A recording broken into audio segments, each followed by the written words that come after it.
Shalom, selamat pagi Jemaat Menara Pengharapan terkasih yang ada di tempat ini bersama-sama dengan saya dan juga yang mengikuti melalui kanal Zoom dan juga YouTube. Selamat pagi semuanya, apa kabar?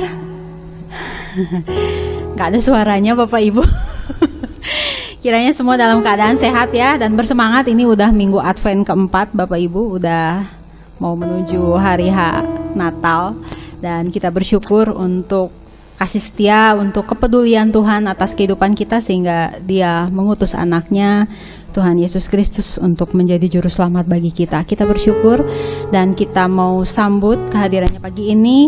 Namun sebelumnya saya rindu untuk membacakan kebenaran firman Tuhan dari Mazmur 95 ayat 1-3. Marilah kita bersorak-sorak untuk Tuhan, bersorak-sorak bagi gunung batu keselamatan kita. Biarlah kita menghadap wajahnya dengan nyanyian syukur, bersorak-sorak baginya dengan nyanyian mazmur. Sebab Tuhan adalah Allah yang besar dan Raja yang besar mengatasi segala Allah. Amin. Baik Bapak Ibu, saya mengundang Bapak Ibu untuk bangkit berdiri. Kita mau menghadap wajah Tuhan, kita mau bersorak-sorai bagi namanya, karena kehadirannya di muka bumi ini untuk menjadi juru selamat bagi kita, bagi Allah yang mulia. Mari kita nyatakan penghormatan kita bagi Dia yang layak menerima segala pujian dan penghormatan kita.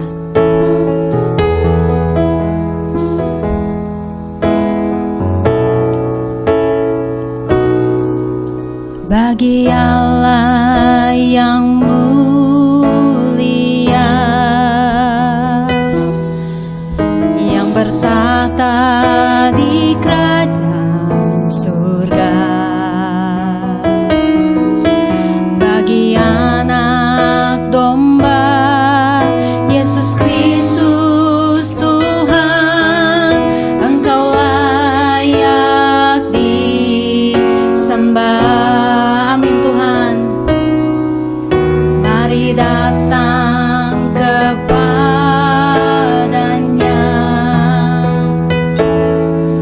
sujud di hadapan tangannya. Mari puji Dia, mari puji Dia, Raja Maha Kuasa. Engkau layak disembah. Haleluya,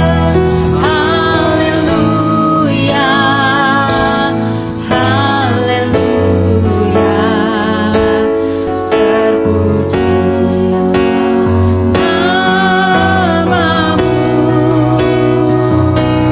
Segala puji dan hormat, kemuliaan dan kuasa bagi Dia selama-lamanya. Bagi Allah yang mulia, bagi Allah yang mulia. Amin Tuhan. Yang bertahta di kerajaan surga, bagi anak domba, bagi anak domba Yesus Kristus Tuhan, Engkau layak disembah.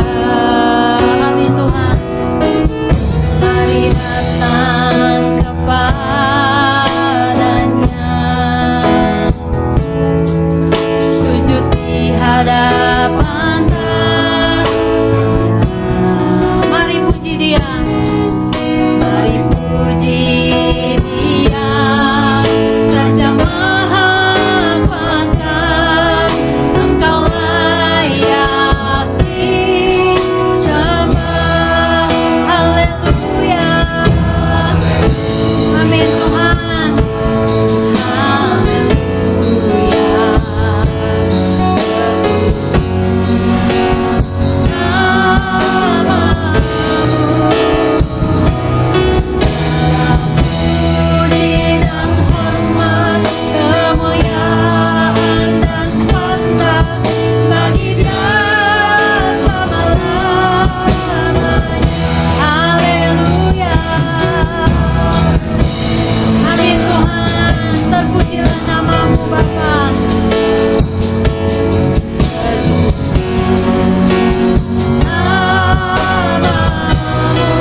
Penyembahanmu di hadapannya, karena hanya Dialah Raja di atas segala raja, Tuhan di atas segala Tuhan. Amin Tuhan.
Pendeta Saul Sioming untuk memimpin kita dalam doa pembukaan.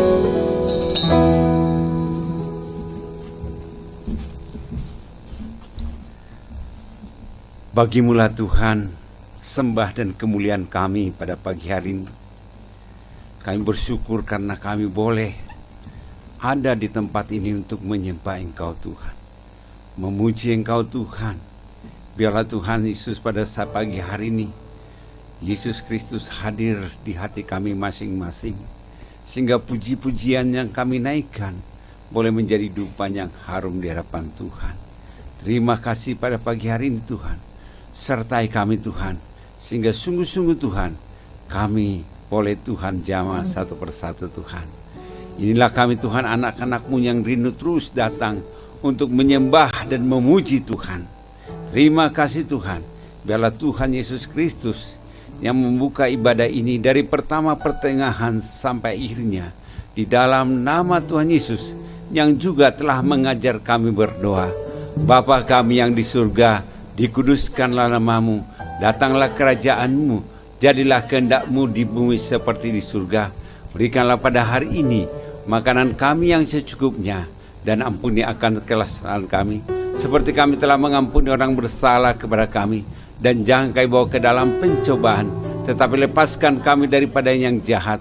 Karena Engkau yang punya kerajaan dan kuasa dan kemuliaan sampai selama-lamanya. Amin. Ya, terima kasih Pak Saud. Masih kuat berdiri Bapak Ibu? Ya, sebelum saya membuka ruang kesaksian bagi Bapak Ibu yang mau menceritakan pengalaman-pengalaman indahnya bersama dengan Tuhan, saya mengajak Bapak Ibu untuk mengangkat pujian ini dari pulau dan benua, dari segala penjuru di muka bumi ini. Mari kita sungguh-sungguh menaikkan pujian penyembahan kita, karena Tuhan itu sangat luar biasa, karyanya sungguh sangat agung dalam kehidupan kita. Dari pulau dan benua.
Pujian ini dari awal, dari pulau dan benua.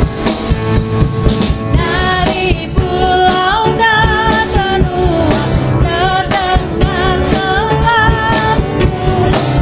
lagu pujian semua bagi nama penebus.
Bapak Ibu duduk, katakan Tuhan Yesus dahsyat.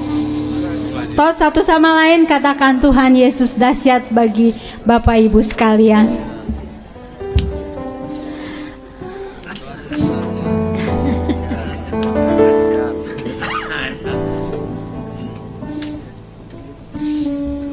Ya, silakan duduk Bapak Ibu. Dan saya membuka kesempatan kepada Bapak Ibu bagi yang mau menceritakan pengalamannya yang luar biasa bersama dengan Tuhan. Mungkin Bapak Yopi, selamat pagi Bapak Yopi dan Ibu Yani yang mengikuti melalui Zoom. Barangkali ada yang mau disampaikan, atau Bapak Ibu yang ada di tempat ini. Boleh. Silakan Bapak. Boleh. Silakan Bapak. Ya, terima kasih. Jadi kalau kemarin saya keluar karena ada elekan April 9, dan hari ini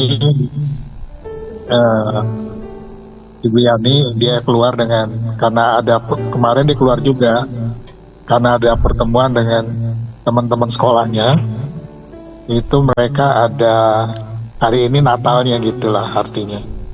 Jadi saya cuma di rumah sendiri, nggak apa-apa, karena menikmatilah.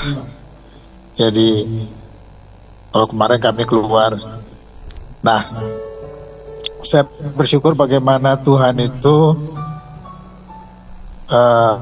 caranya itu sudah menuntun kita bukan ada di penghujung tahun, tetapi hanya tinggal beberapa hari lagi lah boleh dibilang ya, kita akan tinggalkan tahun ini dan kita menikmati tahun depan. Cuma jangan lupa bahwa tahun depan itu Anda dan saya akan memasuki tantangan yang tidak kecil, cukup berat ya. Jadi sistem semuanya ini, wah, negara ini boleh dibilang apa, dunia ini sedang berada di situasi kondisi yang rawan sekali.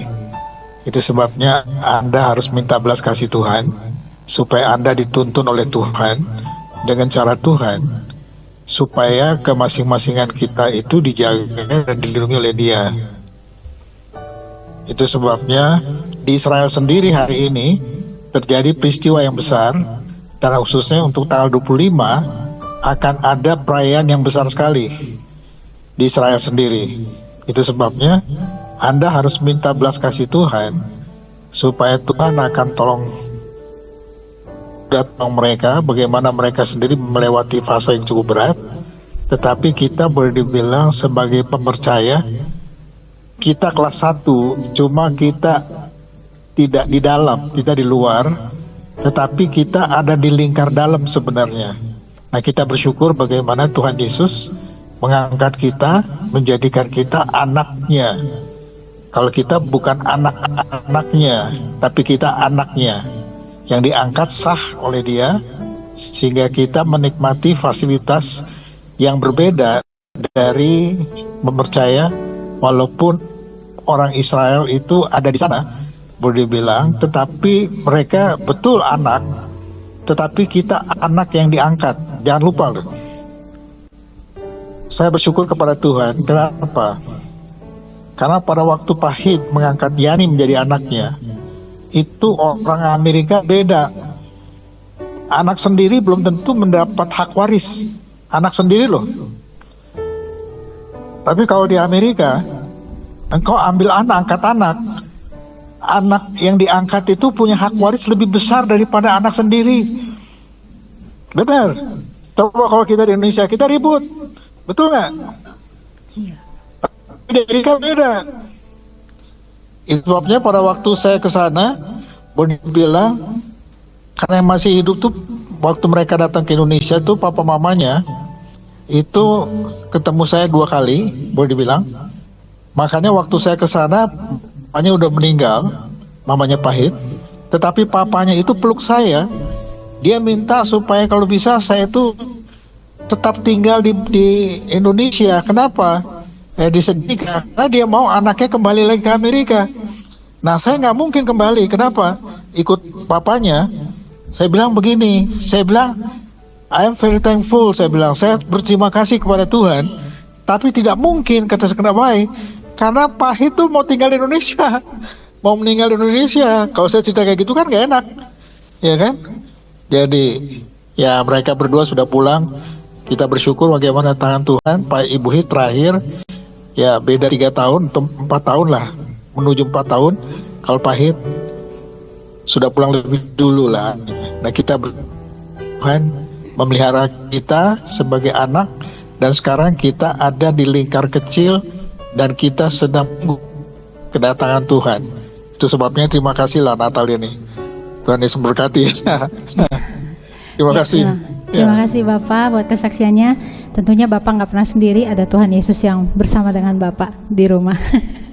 Dan ya kalau ngomong soal hubungan anak dan Bapak, wah luar biasa betapa kita bersyukurnya diberikan anugerah untuk dan diangkatlah kita menjadi anak-anak kesayangannya Tuhan.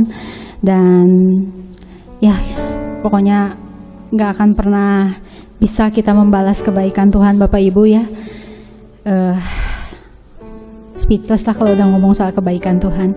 Ya Bapak Ibu, sebelum saya memberikan kesempatan kepada Bapak Ibu untuk menceritakan kesaksiannya, mungkin ada yang lain, saya mengajak Bapak Ibu untuk mengangkat pujian Dia lahir untuk kami. Boleh sambil bangkit berdiri Bapak Ibu, karena lagunya lagu semangat. Kalau sambil duduk kayaknya nggak afdol Bapak Ibu ya. Jadi saya mengajak Bapak Ibu kalau mau bergoyang atau mau bertepuk tangan, ayo kita Mengekspresikan pujian kita untuk Raja di atas segala raja. Dia lahir untuk kami.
Pujikan refnya. Dia itu firman Allah yang turun ke bumi, yang jadi sama dengan manusia. Dia Yesus Tuhan kami, Dia Yesus Tuhan kami, Sang Penebus juru selamat. Amin. Sang Penebus juru selamat dunia.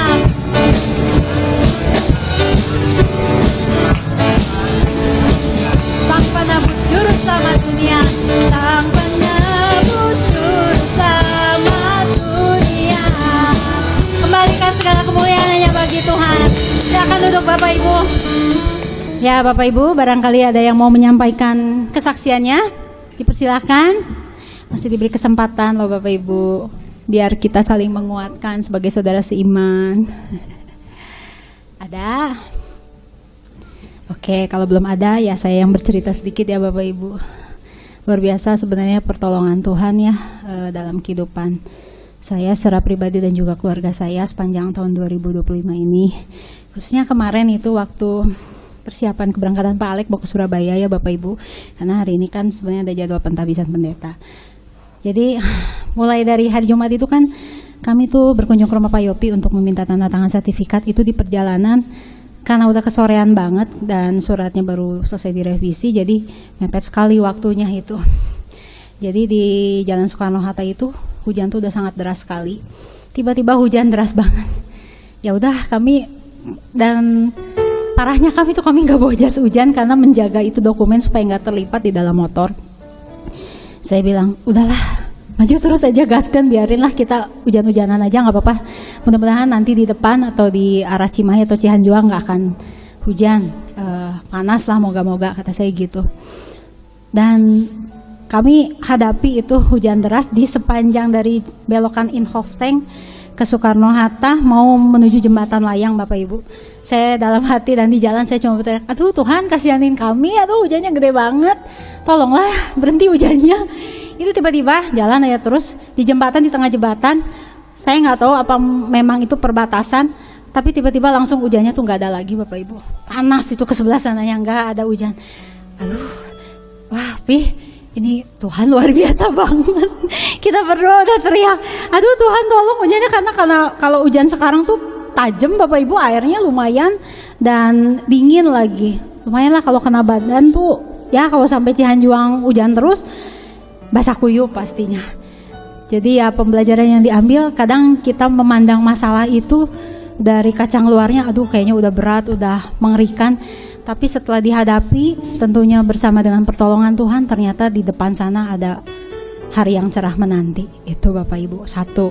Yang kedua, pas lagi mau berangkat ke stasiun, itu waktunya udah sangat mepet. Mungkin karena kecapean Pak Alek dari rumah Pak Yopi, jadi sempat istirahat, kelamaan mandi siap-siap. Jadi kereta itu berangkat jam 8 malam. Jam 7 lewat baru jalan dari rumah. Bapak Ibu harusnya ke stasiun kereta tuh paling sedikit 1,5 jam.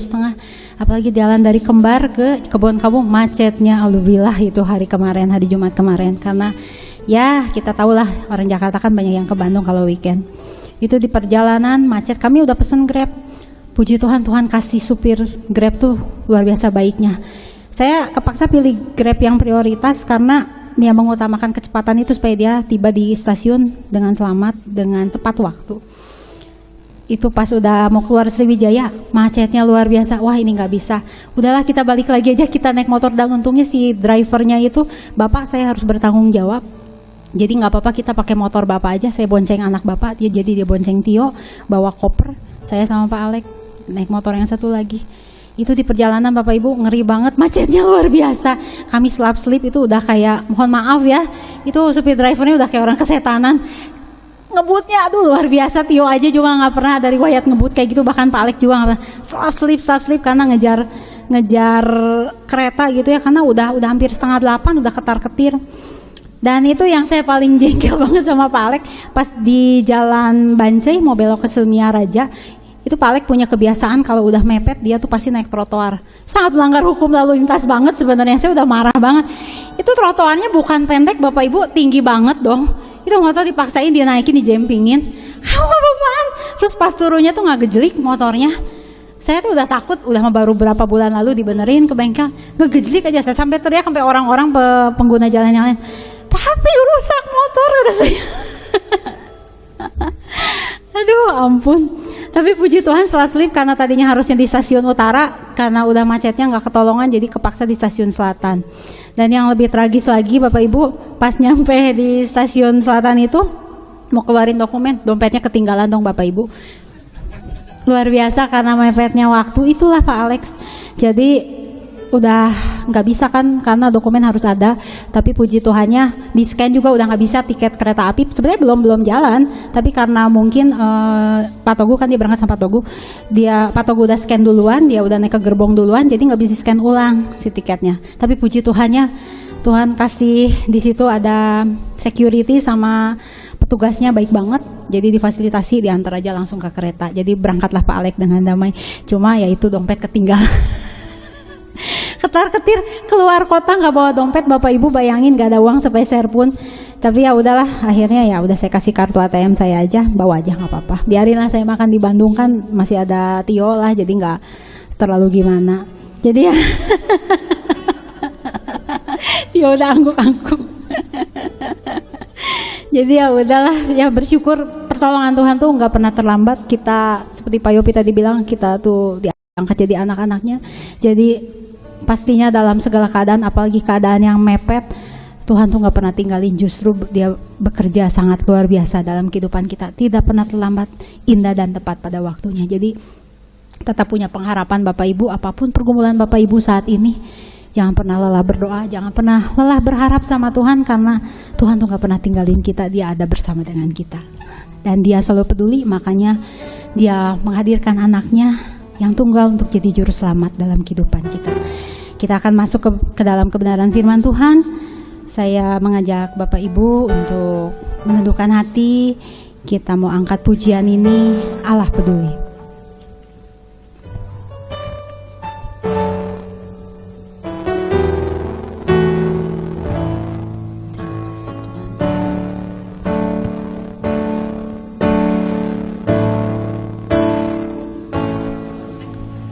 Banyak perkara yang tak dapat ku mengerti,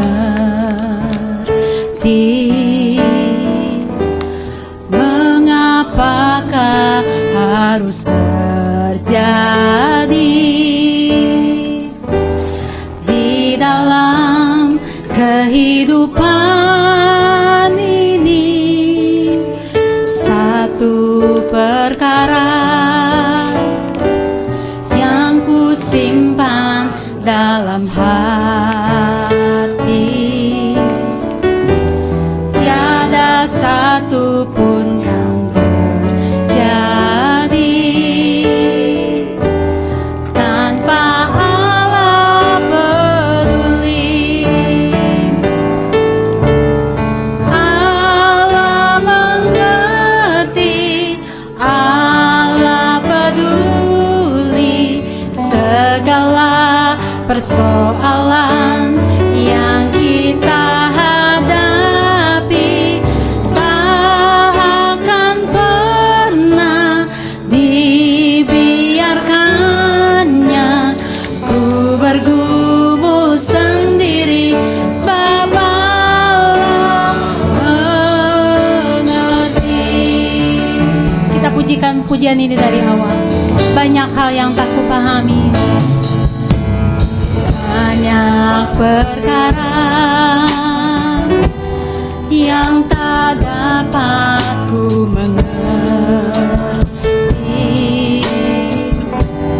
Mengapakah harus terjadi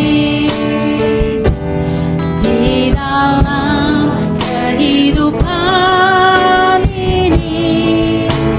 Satu perkara yang ku simpan dalam hati, tiada satu pun yang terjadi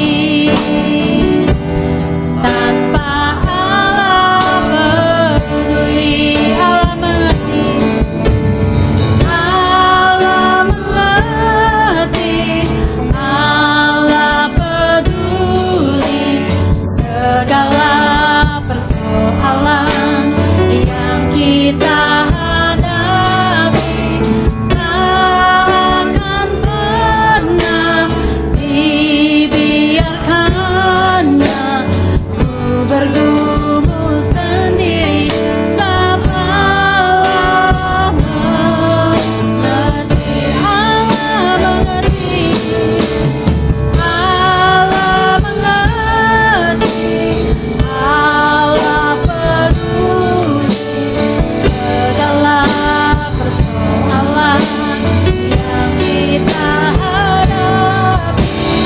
Takkan pernah dibiarkannya ku bergumul sendiri, sebab Allah mengerti, Allah mengerti, Allah peduli segala persoalan yang kita hadapi. Takkan pernah dibiarkannya bergumul sendiri, sebab Allah mengerti. Allah mengerti. Jemaat saja pujikan pujian ini. Percayalah Bapak Ibu, Dia mengerti keberadaan Bapak Ibu. Dia sungguh mengasihi Bapak Ibu, dan Dia tidak akan pernah meninggalkan Bapak Ibu. Sesulit apapun beban hidupmu, Dia ada beserta denganmu untuk menghadapi semuanya dan memberi engkau kemenangan. Amin Tuhan. Ya Tuhan Yesus, kami percaya Engkau tidak pernah membiarkan kami sendiri. Allah mengerti, Allah mengerti, Allah peduli segala persoalan yang kita hadapi. Takkan pernah dibiarkannya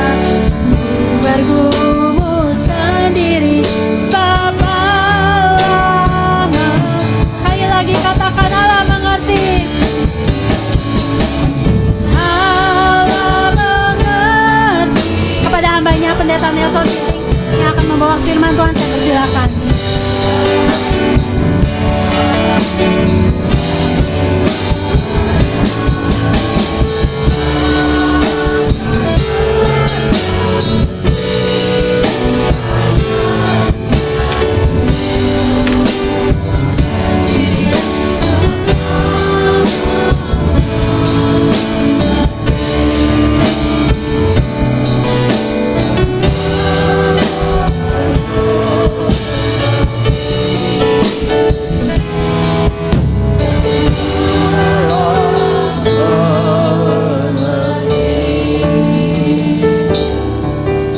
Mari kita berdoa. Engkau betul-betul paham, mengerti pergumulan kami, bahkan pergumulan semua umat manusia. Pergumulan terbesar setiap manusia adalah bagaimana supaya manusia itu bisa diterima oleh Tuhan, beroleh pengampunan dan kehidupan yang kekal. Dan pergumulan kami itu Tuhan jawab dengan kedatangan-Mu ke muka bumi ini. Engkau rela menjelma menjadi manusia serupa dengan kami untuk menyatakan kebenaran, menyatakan Allah, dan menyatakan keselamatan, serta mengerjakan keselamatan itu sendiri melalui diri-Mu dan di dalam diri-Mu, ya Tuhan kami yang berinkarnasi. Terima kasih Bapa, pada waktu ini kami akan mendengarkan berita inkarnasi itu. Biarlah kiranya Roh-Mu menawan hati dan pikiran kami semua, dan urapan-Mu sempurna bekerja, sehingga betul-betul waktu perenungan firman Tuhan ini menjadi salah satu waktu terbaik bagi kami untuk menyambut berkat-berkat Tuhan. Terima kasih Bapa, terpujilah nama-Mu. Di dalam nama Tuhan kami Yesus Kristus kami berdoa. Haleluya. Amin. Salam, selamat pagi Bapak Ibu yang dikasihi Tuhan. Mari kita membuka Alkitab kita dari Yohanes pasal yang ke-1 ayat 1 sampai dengan 14. Firman menjadi manusia itu menjadi tema khotbah kita pada pagi hari ini. Yohanes 1 ayat 1 sampai dengan 14. Kalau sudah dapat saya akan membacakannya. Pada mulanya adalah firman, firman itu bersama-sama dengan Allah dan firman itu adalah Allah. Ia pada mulanya bersama-sama dengan Allah. Segala sesuatu dijadikan oleh Dia, dan tanpa Dia tidak ada satupun yang telah jadi dari segala yang telah dijadikan. Dalam Dia ada hidup, dan hidup itu adalah terang manusia. Terang itu bercahaya di dalam kegelapan, dan kegelapan itu tidak menguasainya. Datanglah seorang yang diutus Allah, namanya Yohanes. Ia datang sebagai saksi untuk memberi kesaksian tentang terang itu, supaya oleh dia semua orang menjadi percaya. Ia bukan terang itu, tetapi ia harus memberi kesaksian tentang terang itu. Terang yang sesungguhnya yang menerangi setiap orang sedang datang ke dalam dunia. Ia telah ada di dalam dunia, dan dunia dijadikan olehnya, tetapi dunia tidak mengenalnya. Ia datang kepada milik kepunyaannya, tetapi orang-orang kepunyaannya itu tidak menerimanya. Tetapi semua orang yang menerimanya diberinya kuasa supaya menjadi anak-anak Allah, yaitu mereka yang percaya dalam namanya. Orang yang diperanakkan bukan dari darah atau dari daging, bukan pula secara jasmani oleh keinginan seorang laki-laki, melainkan dari Allah. Firman itu telah menjadi manusia dan diam di antara kita, dan kita telah melihat kemuliaannya, yaitu kemuliaan yang diberikan kepadanya sebagai anak tunggal Bapa, penuh kasih karunia dan kebenaran. Bapak Ibu yang dikasihi oleh Tuhan Yesus Kristus, di depan kita ini sudah ada pohon Natal. Kita selalu tahu bahwa itu menyambut hari kedatangan Tuhan Yesus Kristus atau kelahirannya ke dunia ini. Jadi ini masa Advent keempat tadi disampaikan oleh Ibu tadi. Kita menunggu kedatangan kelahiran Tuhan Yesus Kristus. Sebetulnya penantian itu sudah cukup panjang, ya sudah cukup lama, sejak mulainya proto-evangelium, ya di Kejadian 3 ayat yang ke-15 yang sering disinggung oleh Pak Saud. Ya, sejak itu ada masa-masa penantian, bahkan penegasan-penegasan itu selalu ada di dalam Alkitab baik itu di Mazmur, di kitab para nabi, dan sampai terakhir dari kitab Perjanjian Lama itu. Semua itu diberitakan.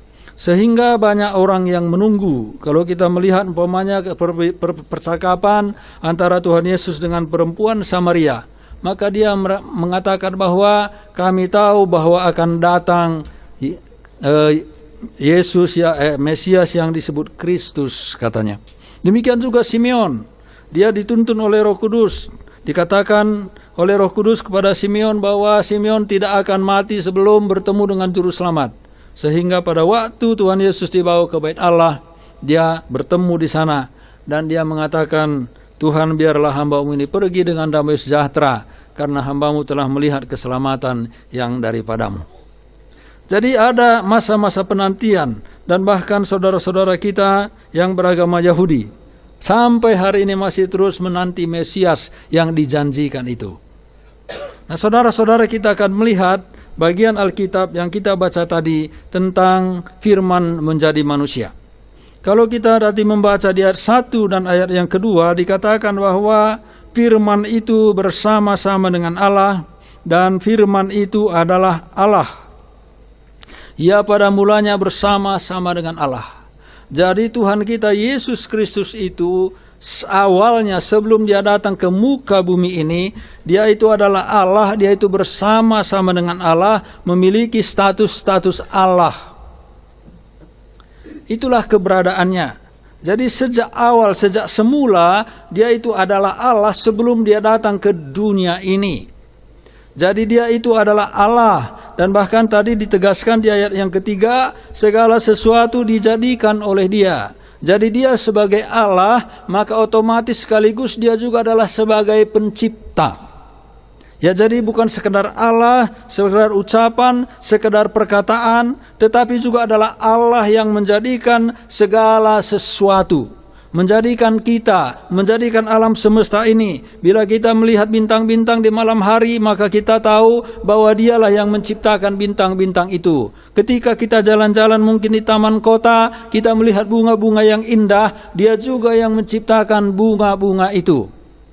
Segala sesuatu dialah yang menciptakannya. Ya, dialah yang menciptakannya. Nah, jadi saudara-saudara yang dikasihi oleh Tuhan Yesus Kristus, kalau kita melihat dari ayat itu, maka kita juga harus melihat lagi bukti-bukti lain selain hanya sekedar perkataan yang disampaikan oleh Rasul Yohanes pada bagian ini. Nah, apa kemudian yang menjadi pengakuan dari Yohanes Pembaptis? Nah, kalau kita baca di ayat yang ke-30, ya, saya akan membacakan di 30, dikatakan demikian. Dialah yang kumaksud. Ini ketika Tuhan Yesus datang, dia menunjukkan di ayat yang ke-29, pada keesokan harinya Yohanes melihat Yesus datang kepadanya dan ia berkata, lihatlah anak domba Allah yang menghapus dosa dunia. Dialah yang kumaksud ketika kukatakan kemudian daripada aku akan datang seorang yang telah mendahului aku, sebab dia telah ada sebelum aku. Dia telah ada sebelum aku. Maksudnya itu apa?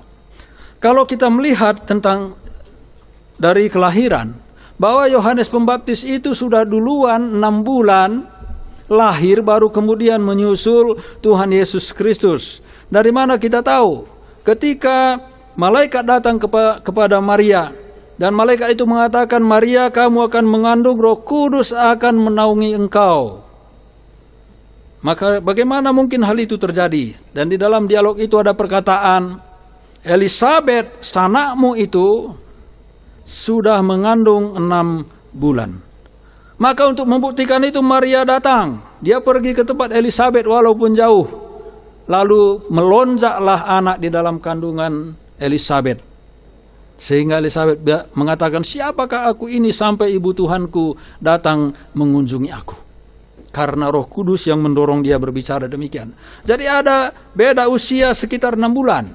Ya, sebelum Yohanes lahir, kemudian Tuhan Yesus itu lahir. Tapi apa pengakuan dari Yohanes itu sendiri? Dikatakan, sebab, tadi ayat yang ke-30, sebab dia telah ada sebelum aku. Artinya bahwa Tuhan Yesus itu sudah ada jauh-jauh hari sebelumnya. Jadi dia itu ada bukan sejak dia lahir di muka bumi ini, tetapi dia sudah ada sebelumnya. Ya, sudah ada sebelumnya. Nah, itu pengakuan dari Yohanes Pembaptis. Nah, yang kita baca ini, tapi yang kita bahas firman ini adalah surat dari Injil Yohanes Rasul, bukan Yohanes Pembaptis. Tapi pengakuan ini adalah pengakuan dari Yohanes Pembaptis. Lalu, kalau kita melihat di pasal yang ke-8, ada kemudian perbincangan, perdebatan antara Tuhan Yesus dengan para ahli-ahli Taurat, orang-orang Yahudi. Lalu Tuhan Yesus mengatakan di pasal 8 ayat 58 demikian. Kata Yesus kepada mereka, Aku berkata kepadamu sesungguhnya sebelum Abraham jadi, Aku telah ada. Jadi ini ratusan tahun sebelumnya. Ya, Abraham itu sudah ada, sudah lahir, bahkan sudah mati, sudah lama sekali, karena itulah cikal bakal dari bangsa ini. Maksudnya Abraham, Ishak, Yakub, baru Yakub itu menjadi ke-12 keturunan yang kemudian disebut Israel. Dan Tuhan Yesus mengatakan, sebelum Abraham itu ada, Aku telah ada. Ini jauh lagi, lebih jauh lagi.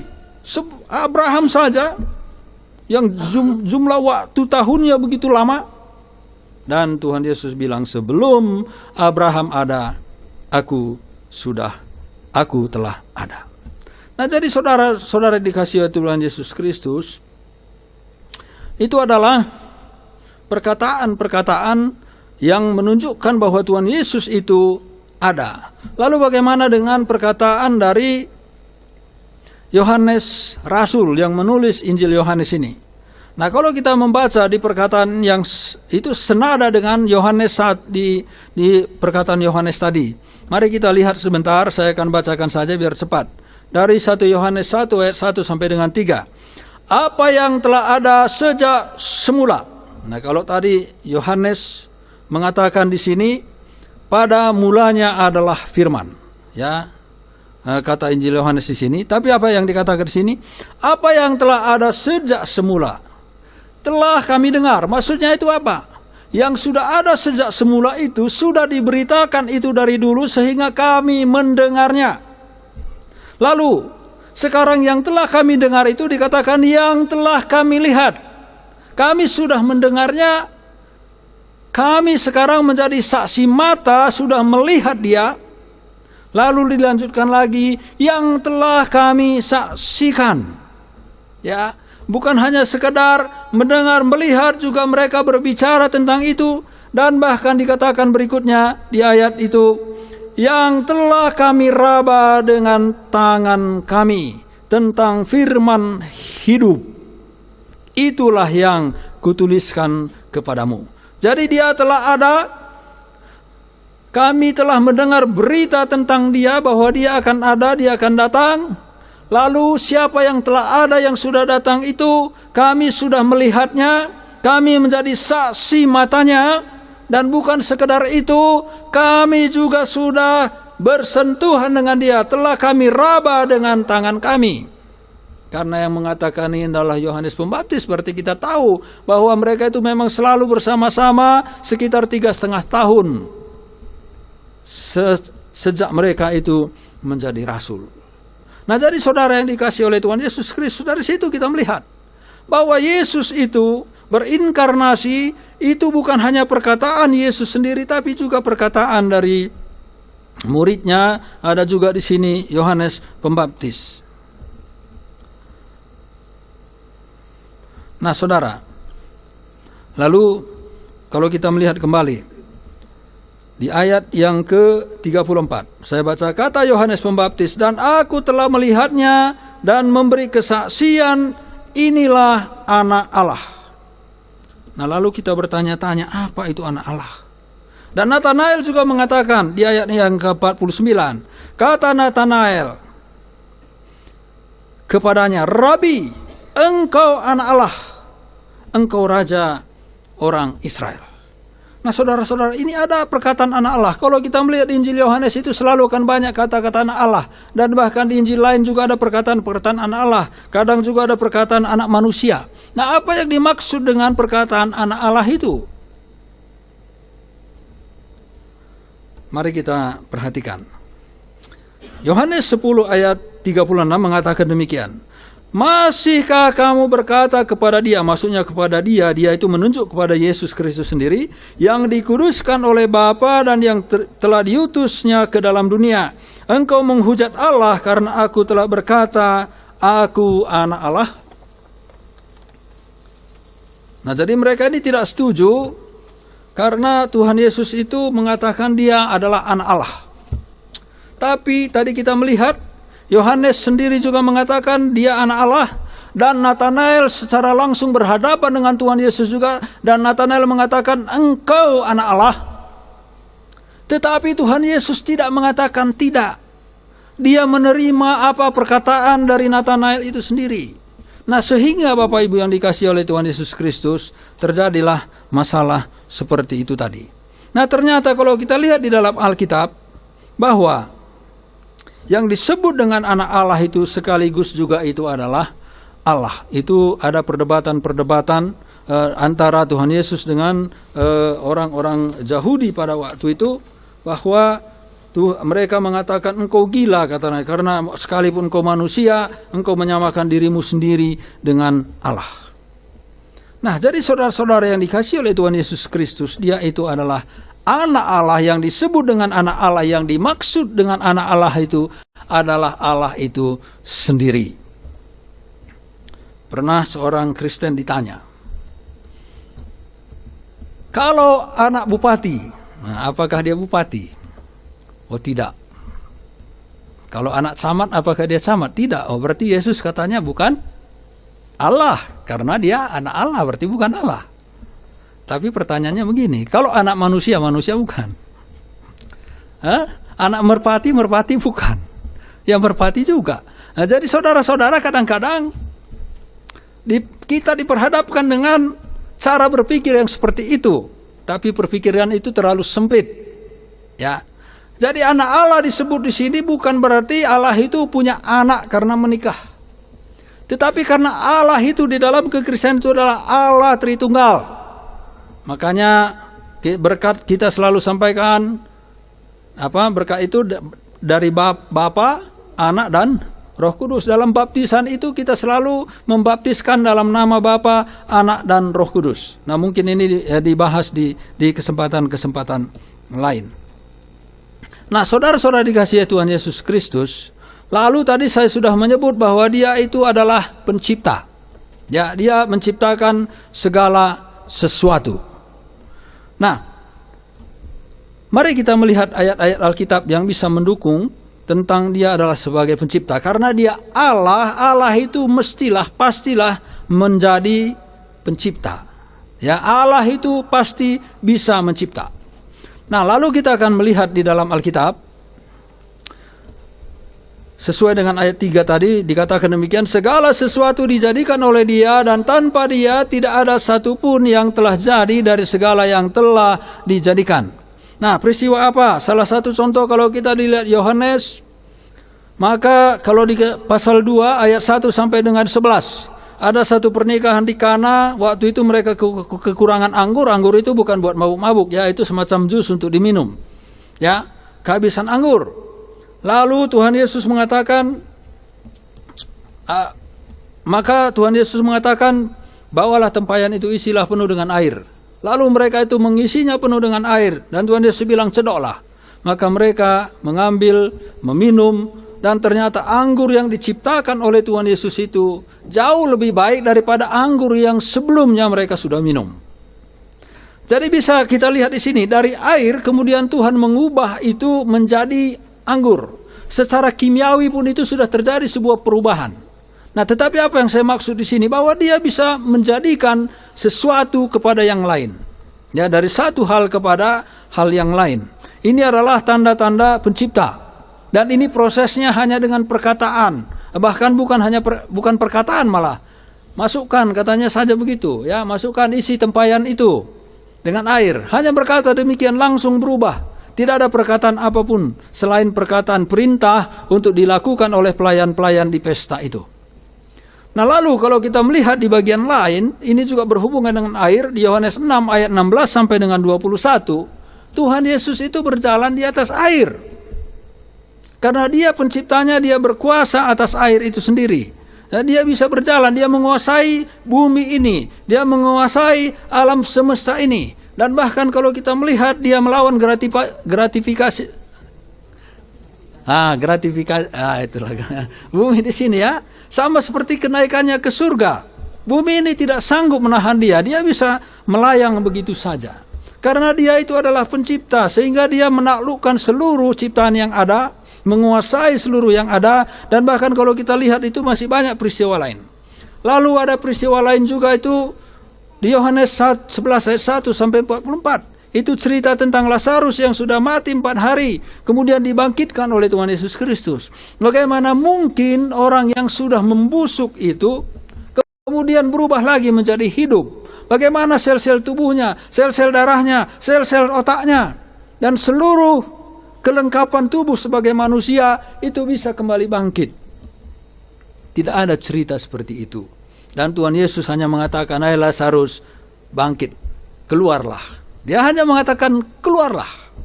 Lalu juga kita tahu bahwa dia sendiri mengalahkan kematian itu. Karena dia adalah Allah. Itu yang sering kita peringati pada hari Paskah. Nah, berikutnya kalau kita baca di Matius 8, 24 sampai 38. Itu ada juga di Lukas, ada di Markus. Bagaimana orang yang kerasukan roh legion. Dan Tuhan Yesus mengatakan hanya membentak roh itu. Dan roh-roh itu pun keluar. Jadi dari sini kita melihat ada kuasa-kuasa yang melampaui kuasa yang bisa dilakukan oleh manusia.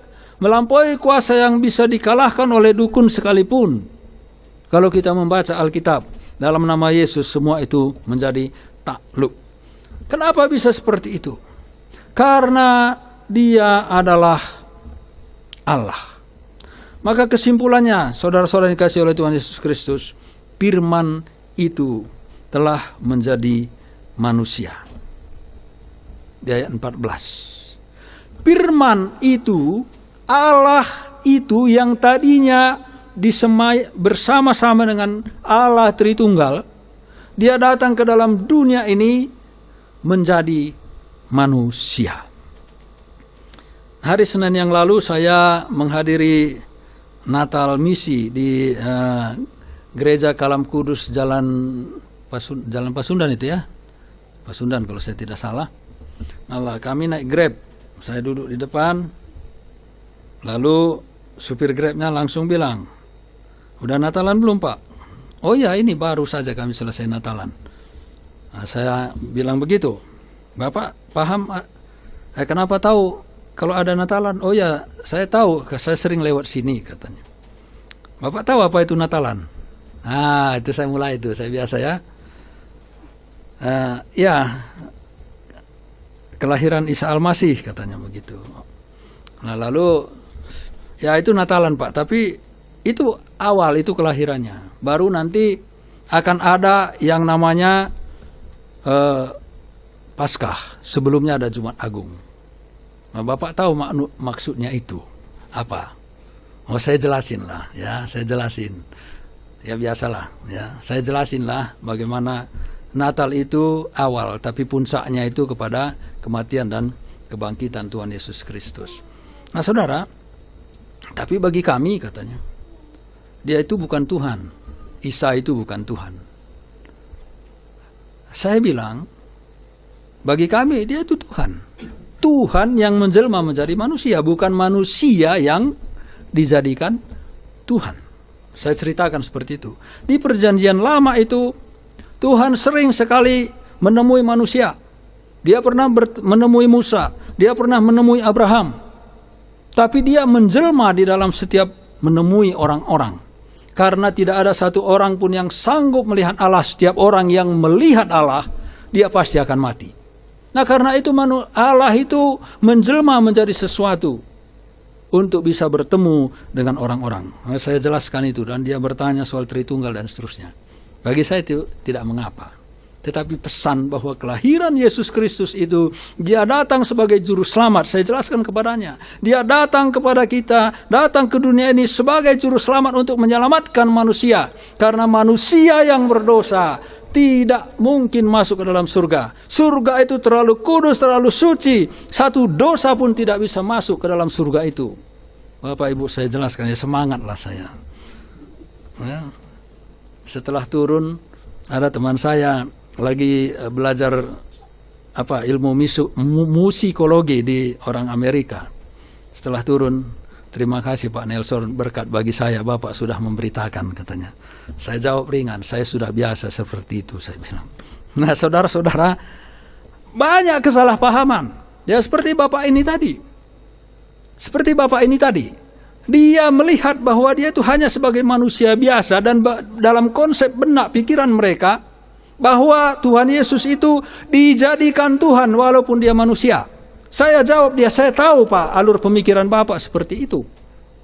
Tetapi bukan seperti itu. Saya bilang, dia itu Allah yang menjelma menjadi manusia. Nah, inilah Tuhan kita Yesus Kristus. Karena itu maka dikatakan ayat yang ke-10, ia telah ada di dalam dunia dan dunia dijadikan olehnya, tetapi dunia tidak mengenalnya. Ia telah ada di dunia, dunia dijadikan olehnya, tetapi dunia tidak mengenalnya, sama seperti Bapak yang membawa saya di mobil itu. Dia tidak mengenalnya. Banyak orang hanya merasa mengenalnya, tetapi sesungguhnya tidak mengenalnya. Dunia tidak mengenalnya. Dan bahkan dikatakan dia datang kepada milik kepunyaannya. Ayat yang ke-11. Tetapi milik kepunyaannya itu juga tidak menerimanya. Maksudnya kepada bangsa-bangsa Israel. Bangsa Israel, orang-orang Yahudi. Mereka juga tidak menerimanya. Karena apa? Karena memang mereka tidak mengenalnya. Coba Bapak Ibu bayangkan orang-orang Yahudi itu, orang-orang Israel itu. Mereka memiliki Taurat, mereka selalu belajar Taurat, terus menerus belajar Taurat mulai dari kecil. Tetapi mereka tidak mengenalnya. Mereka tidak mengenalnya. Dan sama di gereja-gereja kita sekarang ini. Bahwa banyak sekali orang-orang di dalam gereja itu tidak mengenalnya. Tidak mengenalnya, hanya merasa mengenalnya. Karena dia beragama Kristen dan sering menyebut nama yang Maha Kudus itu, Tuhan Yesus.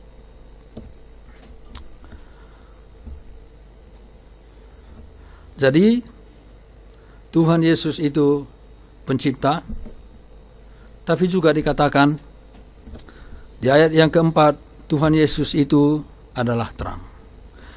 Bercahaya dalam kegelapan dan kegelapan tidak menguasainya.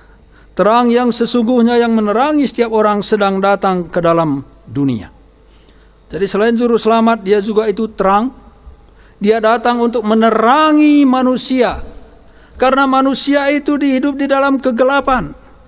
Manusia itu tidak memahami terang yang sebenarnya. Ya, orang-orang merasa dia sudah hidup di dalam terang, di dalam kebenaran.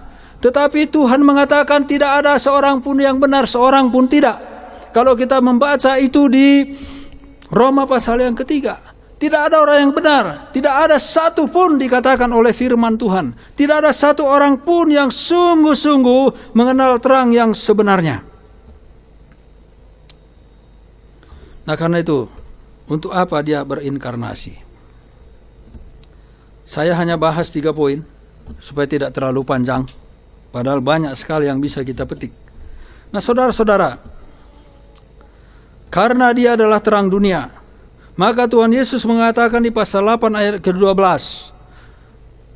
Saya baca, maka Yesus berkata pula kepada orang banyak, katanya, Akulah terang dunia. Barang siapa mengikut aku, ia tidak akan berjalan dalam kegelapan, melainkan ia akan mempunyai terang hidup. Lalu dilanjutkan, saya lanjutkan pasal 12 ayat 35. Kata Yesus kepada mereka, hanya sedikit waktu lagi terang ada di antara kamu. Selama terang itu ada padamu, percayalah kepadanya supaya kegelapan jangan menguasai kamu. Barang siapa berjalan dalam kegelapan, ia tidak tahu kemana ia pergi. Nah saudara-saudara, mungkin kita berpikir bahwa orang itu terang. Pikirannya benar, pikirannya sehat. Segala sesuatu yang bukan karena Tuhan dan bukan untuk Tuhan, setiap kebaikan itu bukanlah terang yang sesungguhnya. Jadi kita tidak boleh tertipu bahwa setiap kali orang baik, setiap kali orang benar melakukan sesuatu, kita anggap bahwa itu adalah jalan terang. Tidak.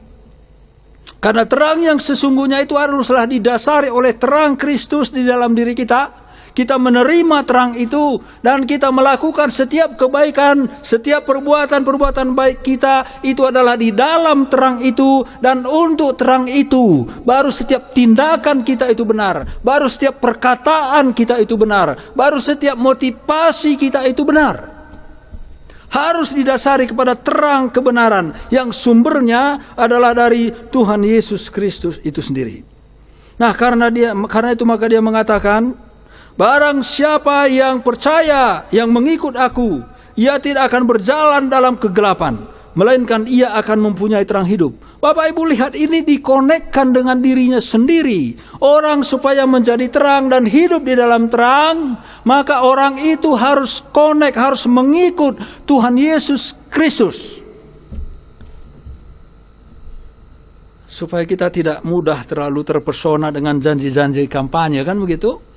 Banyak orang baik di dunia ini, puji Tuhan, kita bersyukur untuk itu. Tetapi kalau kebaikan-kebaikan itu bukan karena terang, bukan karena dia mengikut Tuhan Yesus Kristus, bukan karena dia, oleh dia dan untuk dia, maka itu tetap dalam kategori kegelapan. Jadi kalau begitu kita harus berpikir bagaimana murninya seharusnya hidup kita sebagai orang Kristen, di dalam perkataan, di dalam tindakan, di dalam motivasi, di dalam angan-angan. Dan kita harus selalu mengoreksi diri, apakah setiap terang yang kita pancarkan itu dari Kristus, karena Kristus dan untuk Kristus,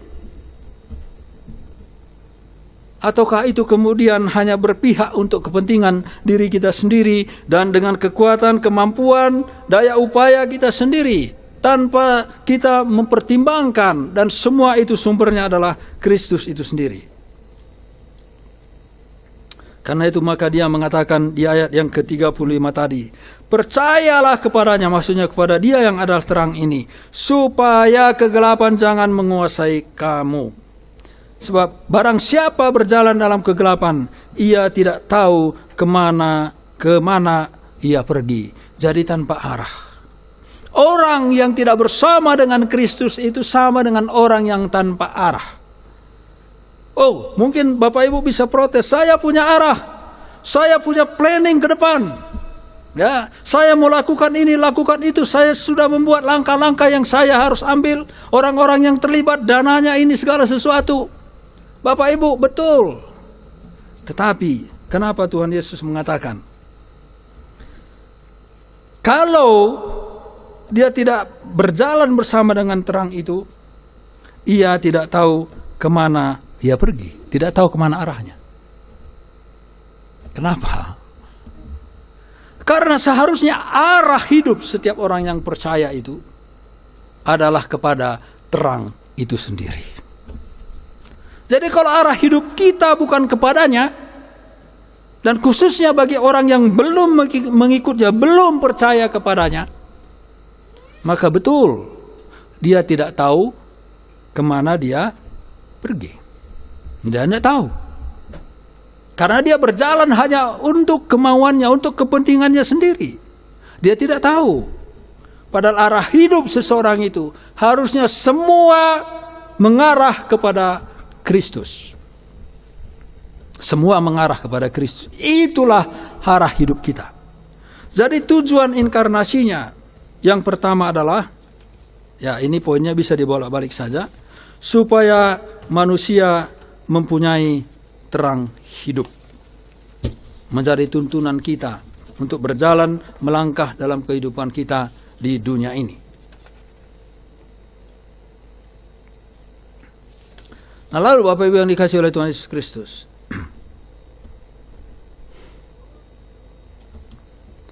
kalau kita membaca Alkitab,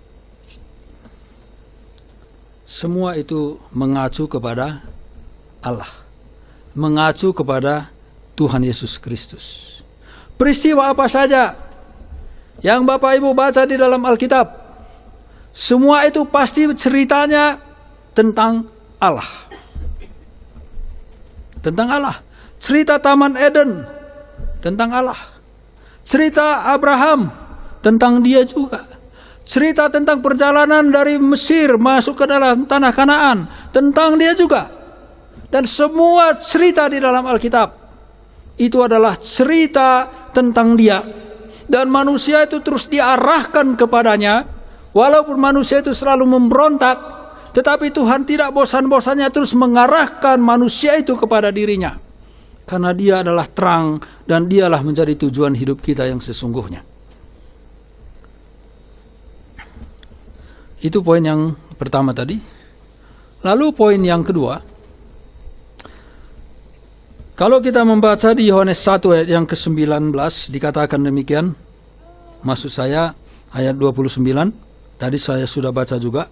Pada keesokan harinya Yohanes melihat Yesus datang kepadanya dan ia berkata, "Lihatlah anak domba Allah yang menghapus dosa dunia." Jadi apa tujuan yang lain? Di sini dikatakan bahwa dia itu menghapus dosa dunia. Kalau di dalam perjanjian lama seperti yang sering sudah kita dengar di gereja ini, kalau ada orang-orang yang berdosa maka orang itu harus mengorbankan domba. Dan bahkan orang-orang Israel itu harus rutin mempersembahkan domba sebagai untuk pengampunan dosa mereka. Dan yang bertugas biasanya melaksanakan upacara itu adalah para imam. Maka Tuhan Yesus mengatakan, Yohanes Pembaptis mengatakan, "Lihatlah anak domba Allah yang menghapus dosa dunia." Yang menghapus dosa dunia. Jadi itulah tujuannya datang ke dunia ini. Untuk menghapus dosa dunia. Menghapus itu menghapus seluruhnya. Bukan satu saja. Bukan dua saja. Bukan yang kecil saja. Atau yang besar saja. Semua. Sehingga kalau kita membaca di pasal 20. Ya, mendekati akhir. Dari Injil Yohanes. Memang masih banyak tanda lain yang dibuat Yesus di depan mata murid-muridnya, yang tidak tercatat dalam kitab ini. Tetapi semua yang tercantum di sini telah dicatat, supaya kamu percaya bahwa Yesuslah Mesias, sebagai maksudnya Allah menyelamatkan, Anak Allah, dan supaya kamu oleh imanmu memperoleh hidup dalam namanya. Supaya kamu selamat. Dia adalah terang hidup tadi dikatakan. Supaya kamu hidup. Supaya kamu diselamatkan. Jadi tujuannya untuk menghapus dosa manusia. Agar manusia itu beroleh selamat. Karena itulah maka Yohanes mengatakan, "Lihatlah anak domba Allah yang menghapus dosa dunia." Nah, saudara-saudara, masih banyak ayat yang mendukung bagian itu. Tapi saya mau bacakan Yohanes 3 ayat yang ke-16. Ini ayat yang populer. Ternyata ayat ini banyak sekali membuat orang kemudian percaya kepada Tuhan Yesus Kristus ketika membaca. Ya, ketika membaca. Saya mendengar banyak sekali kesaksian di YouTube. Ayat ini adalah menjadi ayat yang banyak sekali membuat orang percaya kepada Tuhan Yesus Kristus. Karena itu Bapak Ibu hafalkan saja, ucapkan saja kepada siapa-siapalah sekali-sekali begitu ya. Katanya begini, "Karena begitu besar kasih Allah akan dunia ini, sehingga ia telah mengaruniakan anaknya yang tunggal, supaya setiap orang yang percaya kepadanya tidak binasa, melainkan beroleh hidup yang kekal." Yang percaya kepadanya tidak binasa, melainkan beroleh hidup yang kekal. Dan saudara-saudara, hal ini tidak bisa diraih dengan cara apapun. untuk beroleh hidup yang kekal itu. Kita tidak mungkin meraih itu dengan upaya apapun, dengan daya apapun, dengan kekuatan apapun, dengan kesempurnaan, ketaatan dan kesetiaan apapun. Karena Alkitab mengatakan kesalehan kita itu seperti kain kotor. Seperti kain kotor. Ibaratnya begini Bapak Ibu. Ini ibarat-ibarat saja. Seandainya saya sangat lapar sekali, sudah 2 hari tidak makan. Nah, tidak pernah lah ya, istri saya selalu masak. Kadang saya juga sih. Ya. Lalu Bapak Ibu berlumuran, maaf, tinja, bawa roti, Pak Nelson silakan makan. Kira-kira reaksi saya gimana itu? Hah? Bagaimana Bapak Ibu? Bungkus dengan baik, bagus bungkusnya. Rotinya kelihatan enak sekali, tapi Bapak Ibu berlumuran tinja, bungkusnya berlumuran tinja. Kira-kira reaksi saya gimana? Ya Pak, sama kertasnya sekalian saya makan gitu. Tidak mungkin. Nah, di hadapan Allah kita itu najis. Jadi segala kebaikan kita itu semacam dibungkus dengan kotoran. Itulah kita. Ya. Jadi tidak mungkin satu upaya apapun yang bisa kita lakukan. Karena itulah maka dia bertindak berinkarnasi. Poin yang ketiga, poin yang terakhir. Tadi saya sudah sebut bahwa masih banyak yang bisa kita ambil poin-poinnya, tetapi biar tidak terlalu banyak waktu. Yang ketiga, ayat 12. Tetapi semua orang yang menerimanya diberinya kuasa supaya menjadi anak-anak Allah, yaitu mereka yang percaya dalam namanya, supaya menjadi anak Allah. Anak Allah. Tidak ada orang yang bisa menjadikan dirinya menjadi anak dari Sang Pencipta. Bapak Ibu tidak bisa menjadikan Bapak Ibu menjadi anak bupati, ya, menjadi anak wali kota, menjadi anak gubernur, tidak bisa. Tidak bisa melakukan. Bapak Ibu, tidak bisa. Nah, Tuhan mengangkat kita menjadi anaknya. Tadi Pak Yopi sudah saksikan, Bu Mai juga lanjutkan. Bahwa ini adalah status yang paling tinggi yang bisa didapatkan oleh manusia. Dan ini tanpa usaha, upaya apapun, cukup dengan percaya menerima Tuhan Yesus Kristus, maka secara otomatis status kita berubah menjadi anak Allah. Jadi, ya jangan menganggap diri Bapak Ibu terlalu rendah lah. Tinggi sebetulnya status kita. Dunia ini bisa saja merendahkan kita. Ya banyak orang memang barangkali memandang kita sebelah mata. Ya. Banyak orang mungkin tidak melihat kita, ya tidak ada guna lah. Tidak pantas mungkin dianggap orang kita sebagai temannya untuk bergaul. Ya temannya untuk main. Tidak pantas. Ya banyak mungkin orang beranggapan seperti itu. Tetapi sekarang Allah yang adalah sempurna itu rela berinkarnasi supaya kita bisa diangkat menjadi anaknya.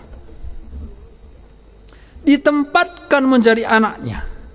Seperti yang sering saya bilang, dia yang membuat caranya, dia yang mengerjakannya sendiri, dan kita tinggal menerimanya saja dengan iman.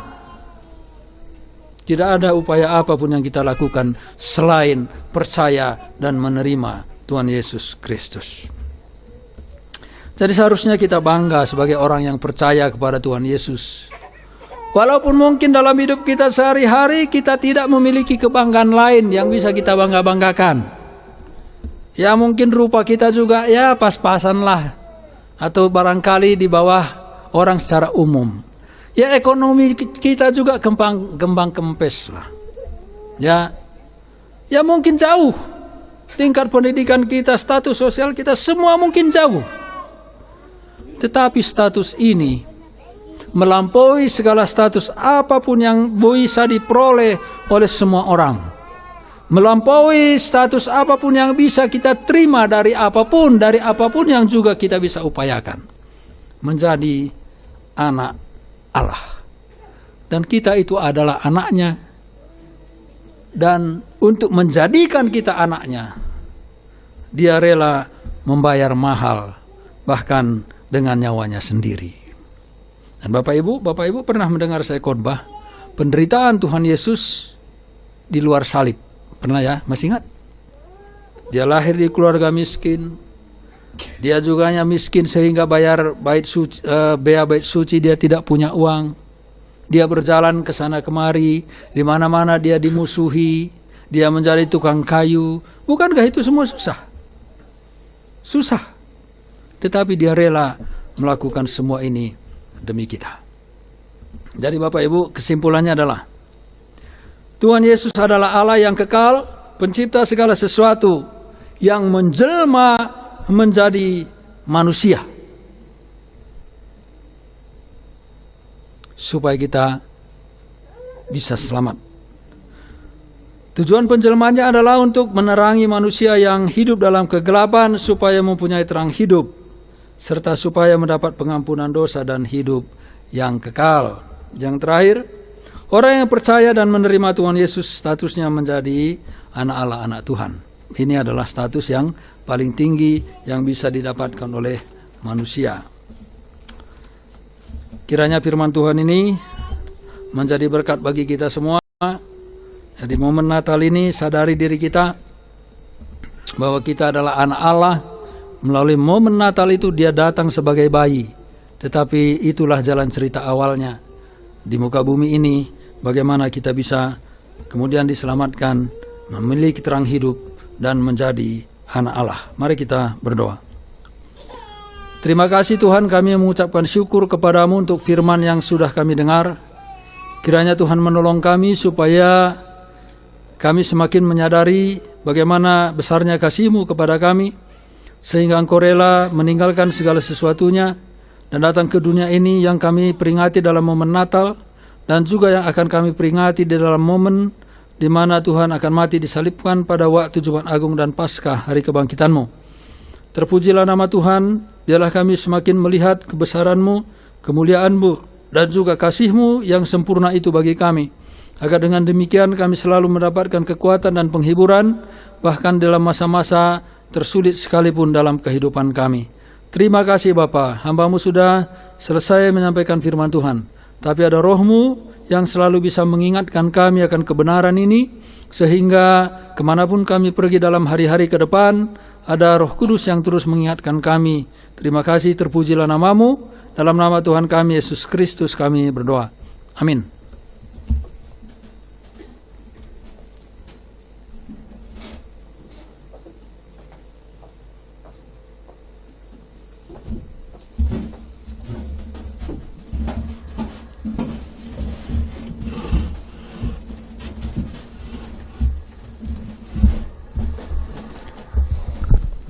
Amin, terima kasih atas kebenaran firman Tuhan yang telah disampaikan oleh hambanya, Pendeta Nelson Ginting. Terima kasih Pak. Tuhan yang akan terus memberkati pelayanan Bapak dimanapun Tuhan bawa, dan juga keluarga Bapak dan segala aktivitas yang Bapak kerjakan. Dan berbahagialah kita, jemaat Tuhan yang telah mendengarkan kebenaran firman Tuhan. Kiranya Roh Kudus yang akan terus memampukan kita untuk menjadi pelaku-pelaku kebenaran firman Tuhan, dan firman Tuhan itu boleh berakar, bertumbuh, dan berbuah di dalam kehidupan kita hari demi hari. Terima kasih, dan sebentar kita akan menyampaikan persembahan kita, dan mari kita berdoa.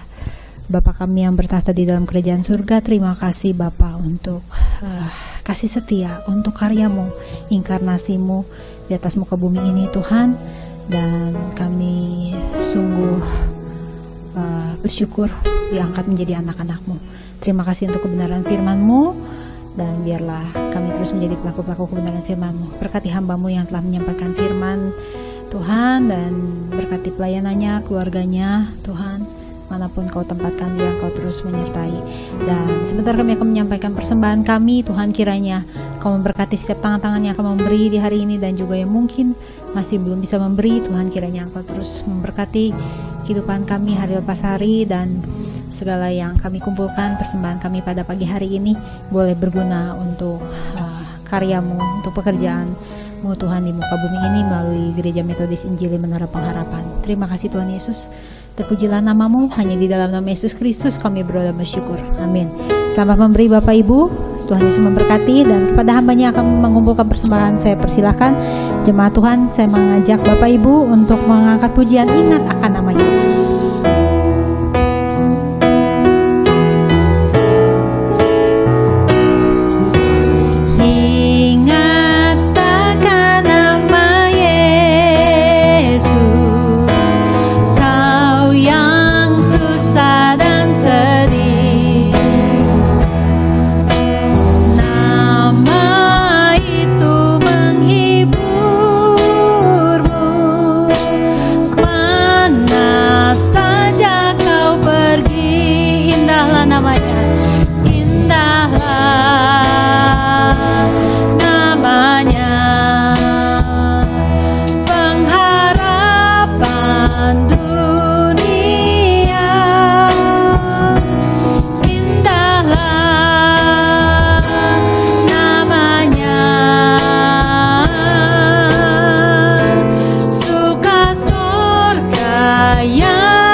Tuhan Yesus, bawa nama Tuhan Yesus, itulah perisaimu. Amin Tuhan. Bila datang pencobaan, itu yang menolongmu. Indahlah namanya,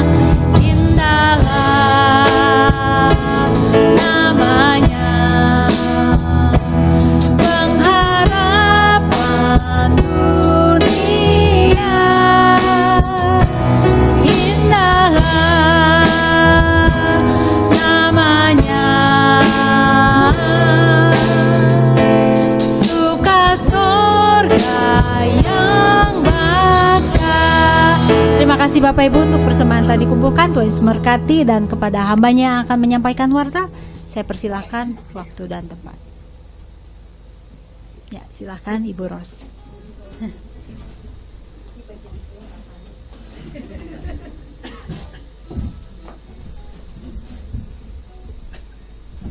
Ya, selamat pagi Bapak Ibu semuanya, baik yang di sini maupun yang di Zoom ya.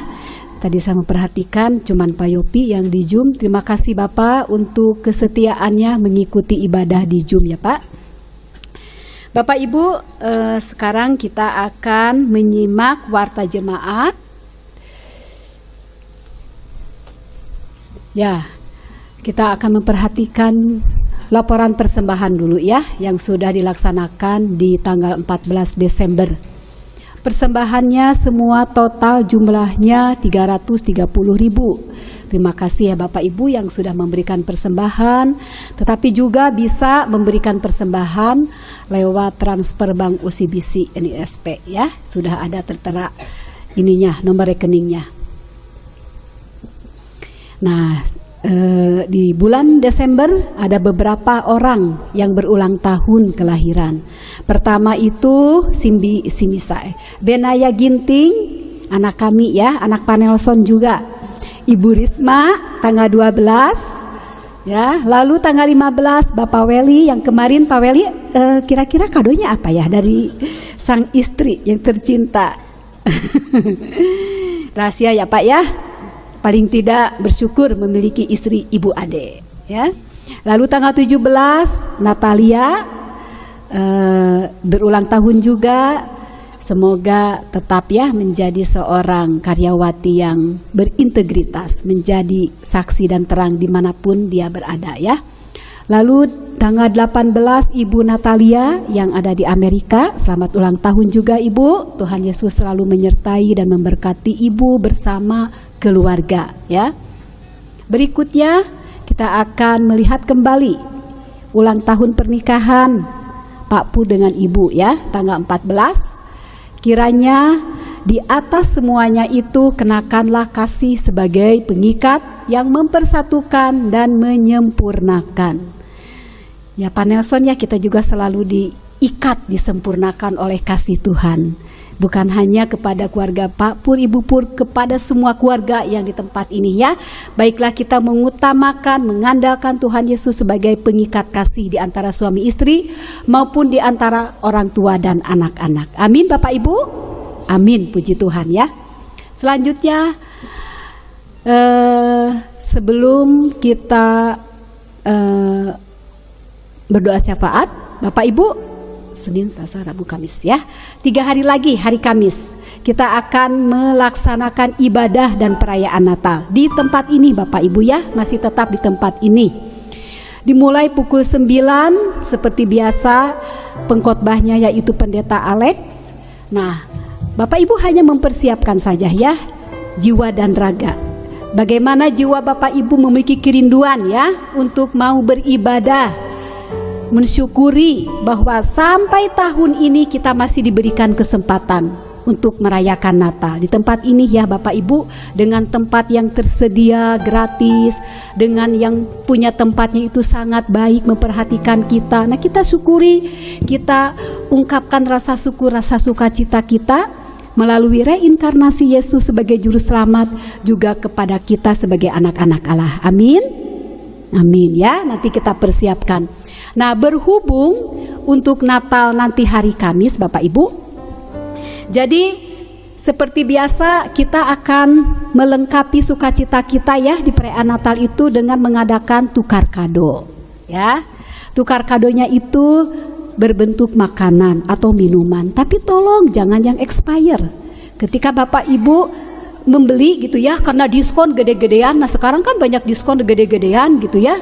Periksa dulu, ini teh dibuatnya tanggal berapa, tahun berapa, dan sampai tahun berapa ya. Mohon jeli kalau berbelanja Bapak Ibu ya. Karena pernah kejadian di suatu tempat seperti itu. Saya kira ini mengpeng diskon berenya tidak dilihat. Wah, kasihan sekali begitu ya. Nah, berapa harganya? Minimal 30.000. Bapak Ibu kalau mau memberi berupa minuman, kalau saya pribadi sih ya terbuka saja, mau memberi susu juga boleh ya. Secara pribadi nih request ya, tapi entah nanti dapatnya siapa. Misalnya buat anak saya yang suka susu, minum susu, boleh ngasih susu ya Bapak Ibu ya, dengan melihat harganya berapa gitu. Mau makanan biskuit, ya mungkin kayak saya kan suka biskuit kecil-kecil ya untuk menghilangkan rasa mual, karena mungkin saya dengan Ibu Saud juga kalau telat-telat makan itu asam lambung naik ya. Jadi boleh kita saling memberkati dalam bentuk makanan atau minuman ya, yang layak dimakan, dikonsumsi Bapak Ibu ya. Bungkus kadonya gak usah koran, karena sekarang koran sulit didapatkan ya. Bebas aja Bapak Ibu, mau warna apapun bebas saja. Nah, kado ini per orang bukan per keluarga. Kenapa? Supaya rame, banyak pilihan Bapak Ibu ya. Kalau per keluarga kita bisa menghitung keluarga kita berapa ya. Kita bisa menghitung lah ya. Jadi satu anak satu kado begitu ya Bapak Ibu. Boleh ditulis nama, ayat hafalan, pesan dan kesan, boleh. Jadi ketika yang mendapatkan kado dari Bapak Ibu tuh, wah, ada sebuah tulisan yang menyegarkan jiwa ya, yang memotivasi, yang menguatkan iman, yang menghibur, itu bagus ya. Jadi silakan Bapak Ibu pulang dari sini bring belanja gitu ya, terserah, pokoknya nama nanti hari Kamis sudah tersedia ya. Nah, satu lagi untuk memeriahkan juga, kami tim ibu-ibu yang hebat ya sudah mempersiapkan sebuah lagu untuk tampil khusus ibu-ibu, khusus wanita ya. Nanti akan ada, hari ini kita akan berlatih ya ibu-ibu, lagunya sudah saya kasih. Tapi untuk bapak-bapak silakan sok milih sendiri lagunya seperti apa, sesuai dengan pergumulan bapak-bapak ya, atau sesuai dengan apa yang diharapkan bapak-bapak. Itu jauh lebih baik. Dia ada kaum bapak-bapak, kaum ibu, wah nyanyi gitu deh, rame kan gitu ya, saling menghibur. Nah, mungkin dari tim musik juga akan mempersembahkan band, wah, dari GMI Menara Pengharapan ya. Kita harus ada transformasi, harus lebih ini lagi. Mau lagu apa silakan sok, mau instrumen apa segala macam. Atau Ibu Mei mau sajak tentang Yerusalem ya, tentang tembok ratapan, boleh ya, tentang apapun silakan. Ibu Ade biasanya mempersiapkan puisi ya, yang puitis sekali, yang dramatis, boleh Ibu Ade ya, untuk menambahkan suasana ya. Boleh.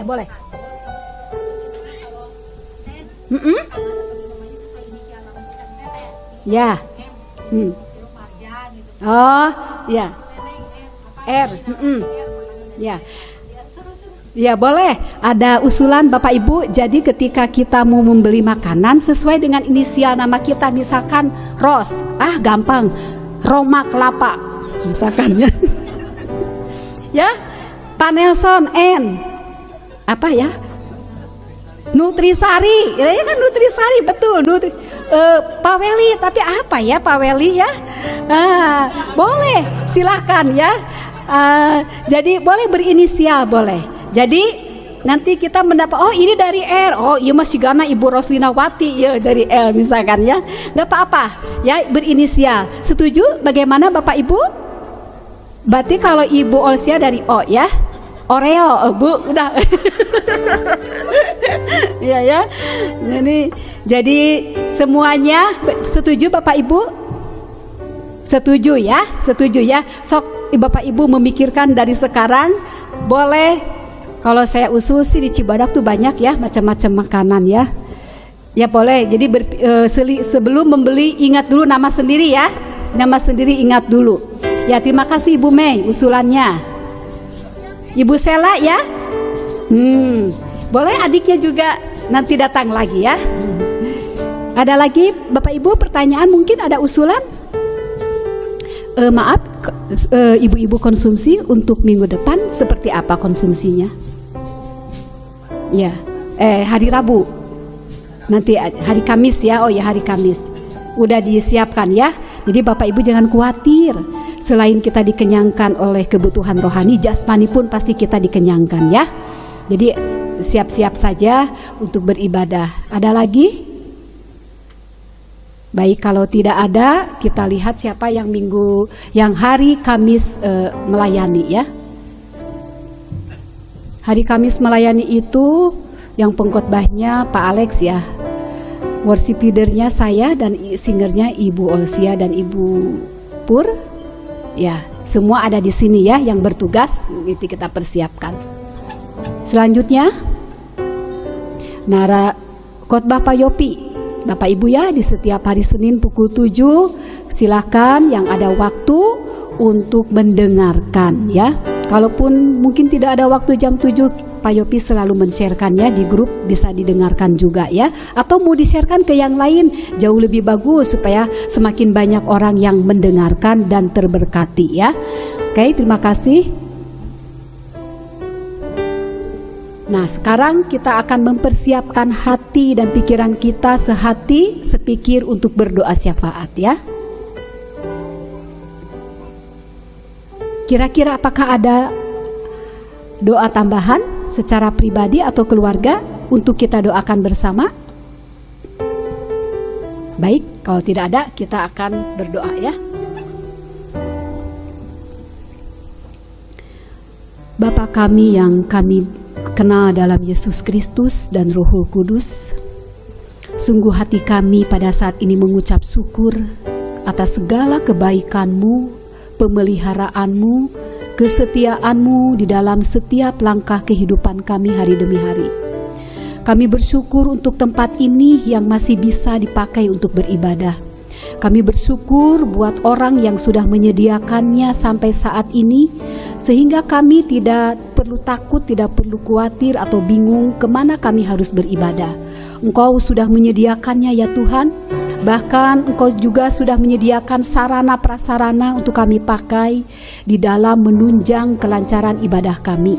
Terima kasih untuk semua kebaikan-Mu ya Tuhan melalui orang-orang yang memperhatikan kami. Kami juga bersyukur buat lingkungan yang aman, yang kondusif, sehingga di tempat ini bagi setiap gereja-gereja yang berdiri yang ada boleh melakukan ibadah mereka dengan keadaan tenang. Terima kasih buat para pengelola yang senantiasa merawat memelihara lingkungan ini, bahkan menjagai keadaan gereja kami sehingga masih dalam tetap keadaan aman. Berkatilah kehidupan mereka ya Tuhan, dan biarlah mereka boleh mengenal kasih Kristus melalui setiap umat-umat-Mu, jemaat-Mu di tempat ini yang selalu melaksanakan ibadah. Kiranya mereka juga terberkati oleh setiap apa yang kami lakukan kepada mereka. Terpujilah Engkau ya Tuhan atas semuanya ini. Bapa, pada saat ini juga dengan sehati sepikir kami mau menyerahkan, mempercayakan Indonesia yang kami cintai. Biarlah Tuhan terus memberkati bangsa kami melalui anak-anak-Mu yang tetap memiliki integritas, kesetiaan, iman, kesungguhan hati untuk mengabdikan hidup mereka di tengah-tengah pemerintahan bangsa dan negara Indonesia ini. Kami juga berdoa setiap wilayah-wilayah, provinsi, daerah yang terkena bencana alam ya Tuhan. Kiranya Tuhan memberikan semangat, daya juang, kasih, kepedulian kepada setiap hati para pemerintah setempat untuk cepat tanggap, mengatasi, menangani setiap daerah-daerah yang terkena bencana alam. Bahkan kepada orang-orang, korban-korban yang terkena bencana alam. Kiranya Tuhan memberikan kekuatan penghiburan kepada mereka. Justru di dalam situasi seperti ini, Tuhan tolong ketuklah hati mereka melalui hamba-hamba-Mu yang dengan kesungguhan hati memberitakan firman-Mu, supaya mereka melihat Allah yang maha baik, Allah yang penuh kasih dan kepedulian melalui Yesus Kristus nantiasa ada dalam kehidupan mereka, khususnya kepada setiap para korban bencana alam. Tuhan, kami percaya kepada Engkau bahwa Engkau mengasihi bangsa dan negara kami. Engkau akan selalu memulihkan setiap keberadaan bangsa dan negara kami, baik dari sektor ekonomi, pendidikan, politik, apapun juga ya Tuhan. Kami bersyukur memiliki Allah yang senantiasa peduli kepada bangsa negara kami. Di balik kekacauan, di balik ketidakadilan dan pemutarbalikan kebenaran, masih ada orang-orang, anak-anak-Mu yang tetap bertahan dalam iman, yang tetap memiliki hati untuk memberitakan firman Tuhan, supaya bangsa Indonesia penuh dengan kemuliaan-Mu, supaya semakin banyak orang-orang yang bertobat mengenal Yesus Kristus sebagai Tuhan dan Juru Selamat pribadi mereka. Makin banyak orang-orang yang mau terlibat di dalam pemberitaan Injil, baik di kota-kota besar maupun di pelosok-pelosok desa sekalipun. Tuhan, berkatilah gereja-gereja Tuhan, baik di kota-kota besar maupun di pelosok-pelosok desa. Apabila di dalam gereja-gereja Tuhan mengalami intimidasi, ancaman, bahkan larangan untuk beribadah, Tuhan kuatkan iman mereka. Biarlah mereka tetap melihat kepada kuasa Tuhan, melihat kepada kasih dan kemurahan Tuhan, bahwa melalui peristiwa demi peristiwa, iman mereka semakin bangkit, iman mereka semakin teguh, bahkan semakin setia mengikut Tuhan. Bersama Yesus tidak ada yang mustahil.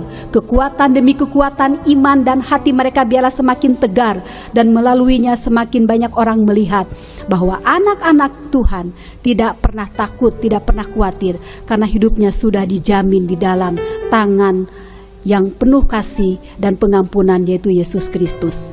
Terima kasih Bapa, kami menyerahkan setiap gereja-gereja-Mu di kota-kota Bandung, di Provinsi Jawa Barat, bahkan di seluruh Indonesia ke dalam tangan Tuhan. Gereja-gereja Tuhan semakin menjadi terang dan garam untuk memberitakan firman Tuhan, semakin menjadi teladan, semakin menjadi gereja yang membawa dampak yang positif dimanapun mereka berada, semakin menegakkan keadilan dan kebenaran sesuai dengan firman-Mu, walaupun ancaman dan ketakutan selalu menghimpit kami semua ya Tuhan. Tuhan, kami juga berdoa secara khusus buat Gereja Metodis Injili Menara Pengharapan. Biarlah kami percaya bahwa tangan Tuhan tidak kurang panjang untuk menolong kami, dan telinga Tuhan tidak kurang tajam untuk mendengarkan setiap seruan doa-doa kami. Kami serahkan, kami percayakan setiap pergumulan para suami istri, setiap pergumulan anak-anak yang sedang kuliah, yang sedang sekolah, bahkan yang sedang bekerja. Biarlah mereka tetap hidup di dalam kasih dan kemurahan Tuhan, menjadi berkat dan terang dimanapun mereka berada, memilih setiap situasi dan pertemanan di dalam kasih dan kemurahan Tuhan. Pakailah anak-anak kami ya Tuhan, menjadi anak-anak yang memiliki kekuatan iman, hormat kepada orang tua, taat kepada firman-Mu, dan menjadi berkat bagi sesama dimanapun mereka berada. Bahkan memiliki keberanian untuk menyampaikan siapa Yesus Kristus yang mereka percayai dan mereka imani kepada teman-teman mereka yang belum percaya kepada Engkau. Kami juga berdoa ya Tuhan, pergumulan setiap anak-anak yang belum mendapatkan pekerjaan, yang belum menyelesaikan perkuliahan. Engkau Allah yang maha tahu setiap pergumulan, tetapi Engkau juga Allah yang selalu siap bertindak untuk memberikan jalan keluar. Kami juga berdoa ya Tuhan buat teman-teman kami, yaitu Ibu Sheila, Ibu Fania yang sedang mengandung. Biarlah Tuhan yang terus memberikan kesehatan kepada ibu dan bayi yang ada dalam kandungannya. Tuhan terus memberikan pertumbuhan, penjagaan-Mu yang sempurna kepada bayi dan ibunya. Dan pada harinya nanti, biarlah mereka boleh melahirkan bayi-bayi mereka dengan selamat, dengan kekuatan ekstra yang dari Tuhan, dengan pertolongan yang sempurna dari Tuhan, sehingga semuanya boleh memuji, memuliakan Tuhan. Kami juga berdoa ya Tuhan, buat jemaat-jemaat di tempat ini yang mengalami pergumulan tentang sakit penyakit. Kami percaya Engkau Allah yang sanggup memulihkan, menyembuhkan. Engkau Allah yang sanggup menyediakan setiap kebutuhan di dalam proses penyembuhan setiap penyakit yang kami alami. Dan kami bersyukur kalau kami boleh beribadah kepada Tuhan dengan kesehatan dan kekuatan dari Tuhan. Tuhan, kami menyerahkan Pak Alex yang sedang ada di Surabaya bersama tim. Biarlah mereka senantiasa diberkati oleh Tuhan, dibuat berhasil apa yang dilakukan oleh mereka di tempat itu. Kami juga berdoa buat Ibu Olsia dalam pergumulan penyakitnya, buat Pak Nelson dan siapapun juga ya Tuhan. Biarlah kami terus tidak henti-hentinya untuk berdoa, karena kami percaya Tuhan Allah yang penuh kasih senantiasa sanggup melakukan perkara-perkara yang besar. Kami juga berdoa buat Leo yang jauh dari kami, yang jauh dari keluarga. Dimanapun anakmu berada ya Tuhan, kasih Yesus Kristus senantiasa menyertainya. Jadikan anak ini sebagai anak berkat, pembawa terang bagi lingkungan yang ada di sekitarnya. Jadikan anak ini memiliki integritas, kejujuran, keberanian di dalam menegakkan kebenaran di dalam perusahaan maupun pergaulannya. Dan biarlah Leo semakin menjadi anak Tuhan yang takut akan Tuhan. Dan kami pun berdoa supaya Leo tetap sehat.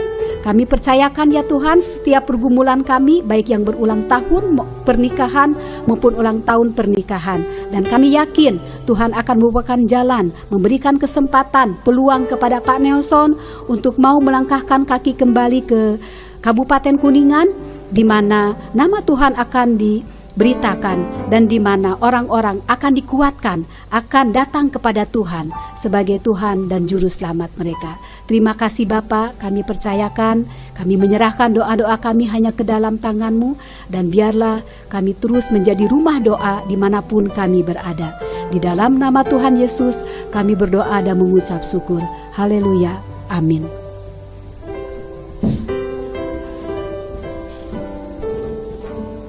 Jemaat Tuhan, saya undang kita semua bangkit berdiri.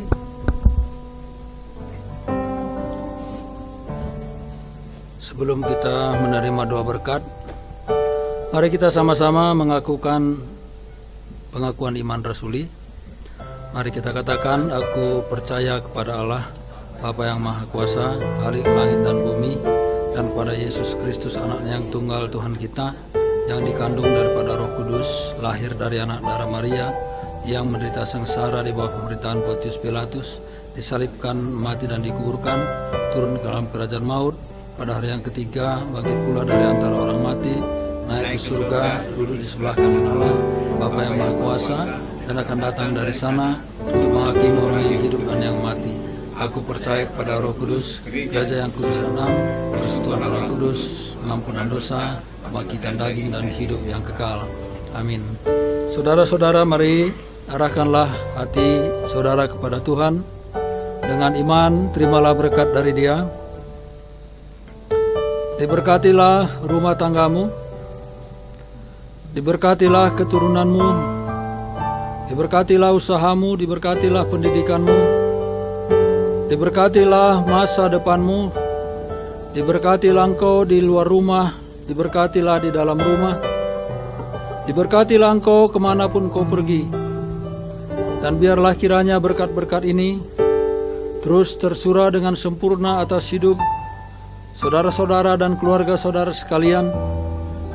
Berkat-berkat pemeliharaan dari Allah Bapa dan cinta kasih dari Tuhan Yesus Kristus, persekutuan, kekuatan penghiburan dan hikmat dari Roh Kudus yang tidak akan pernah berhenti sampai Tuhan datang kembali. Maranatha. Amin.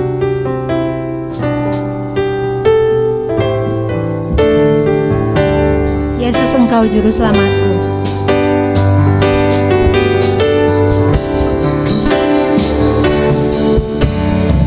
Yesus, Engkau juru selamatku, dalam janji-Mu kemenanganku, selamanya kan ku nyatakan besar setiamu Tuhan di hidupku. Sekali lagi katakan, Yesus, Engkau juru selamatku. Yesus, Engkau juru selamatku, dalam janji-Mu kemenanganku,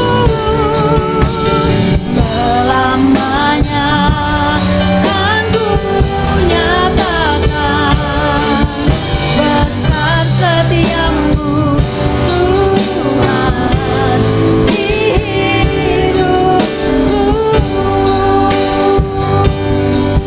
Besar setiamu Tuhan, besar setiamu, besar setiamu Tuhan, besar setiamu Tuhan di hidupku. Amin Tuhan, terima kasih Tuhan. Kalau Engkau telah berinkarnasi menjadi manusia, terima kasih Engkau angkat kami jadi anak-anak-Mu. Dan terima kasih kalau Engkau telah menjadi juru selamat yang sungguh luar biasa, besar kesetiaannya di atas kehidupan kami Tuhan. Terima kasih untuk ibadah kami pada pagi sampai siang hari ini.